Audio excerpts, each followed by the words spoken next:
Hi, I'm Jennifer Joswick. And I'm Bob Isaacson. Today we're going to talk to you about some of the most common errors that we find in student essays and also kind of give you some guidance on how to improve your essays for the next go-around so that you're improving your grades. What do you think are some key problem areas that students encounter in their essays?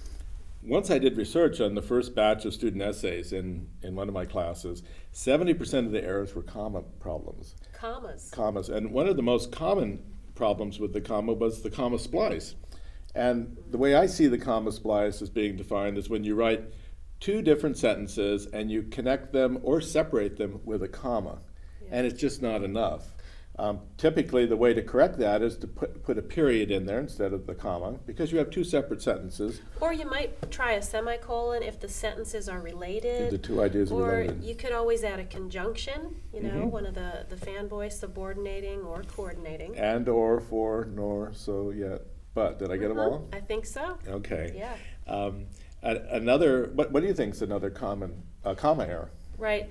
In terms of commas, I would look for things that separate maybe relative clauses, your who clauses, your which clauses, and you never use a comma with that.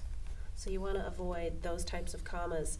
But also commas like appositives, where you're separating, a person like Karen, the teacher for English 301, comma.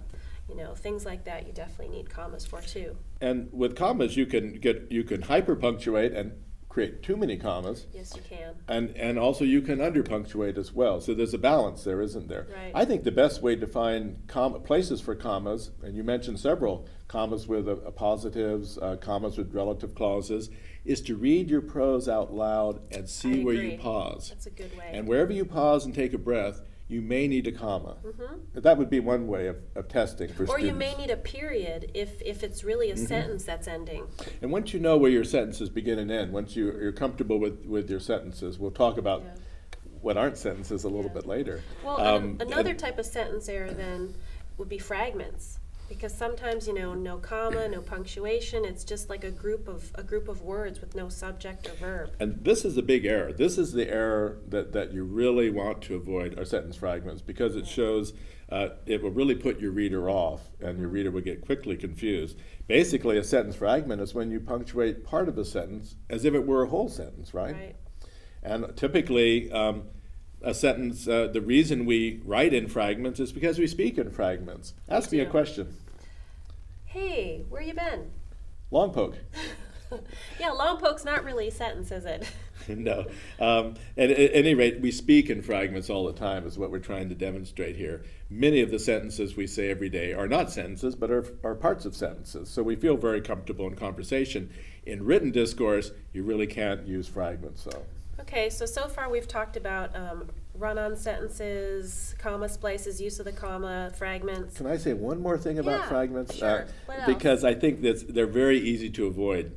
80% of the time I've discovered you can fix a comma fragment, you can fix a sentence fragment by simply adding it to the previous sentence. Oh yeah, that's a good method. And that means that if you have a period and you have a fragment after the period, try getting rid of the period or changing it to a comma and adding it to the previous sentence. Most of the time, this will fix it. Not all the time, but most of the time. Yeah, because it's often related to that previous sentence. But I interrupted you, and Exactly. you were. Oh no, not at all. Things like spelling and typical mechanics. Make sure that you're running a spell check on your papers, but watch out because sometimes spell check is not going to catch the confusing words like the THERE and the THEIR. So make sure that you're looking with your own eyes along with using the spell check. Yeah, you're going to find words that sound the same but are spelled differently, Yeah, and your spell homonyms. checker will not differentiate between those. And you may need some help with that. You may need to get a friend to proofread and help you out with those. And ending punctuation is always important too. Make sure that you have punctuation at the end of every sentence where it needs to be, and capitalization. Make sure the first letters of every sentence are capitalized. Mm-hmm. Yeah. Anything else we need to cover in terms of common sentence errors? Well, I think you mentioned before, some students have problems with subjects and verbs and making sure that they agree. If this is something that's been a problem for you, make sure when you're reading your paper you look in particular for those mistakes. Make sure that your subjects and your verbs do agree in terms of number. So you wouldn't say he go, it'd have to be he goes. Mm-hmm. And I think a lot of that can be caught by carefully reading your paper out loud. And if even better way would be to have a friend read it out loud to you, Yeah. and have you say, that doesn't quite sound right. Often when we read our own prose out loud, we correct without realizing it. And we can't identify the error because we don't see the error. Right. Another interesting way of proofreading, which I recommend to students with a lot of errors, is to read your paper backwards. Start with the last sentence and read it through normally, then begin with the second to last and read it through from beginning to end, so that you don't get caught up in the flow of the ideas in the sentence. You're going to see each sentence separately if you do that, and sometimes that helps. Reading out loud, though, is your best friend, I think, proofreading. Right. And when you get your paper back from us, your teachers, make sure that you're looking in your Hacker text, your grammar reference, whatever it is you're using, so that you can see, okay, I need to work on commas. Let me review how to use commas. So you're not making the same mistakes over and over and over again. I find that students sometimes don't pay attention to the teacher's comments, and they consistently get marked down for something they could fix the first time. When you get your return paper back, obviously the first thing you do is look for the grade. But what Right. you really need to do, once you've done that and you've seen the grade, go back and read the teacher's comments. Typically the teacher will add some global comments in general about your ideas, about your organization, and the quality of your writing. And embedded in your text, there will be a lot of little grammar things, perhaps, such as, let's go through the list, and so our students have a review of it. Sure. The comma splice, The run-on, the run-on sentence, the sentence fragment, the sentence fragment, subject-verb agreement, yes, and spelling, spelling, yeah. punctuation.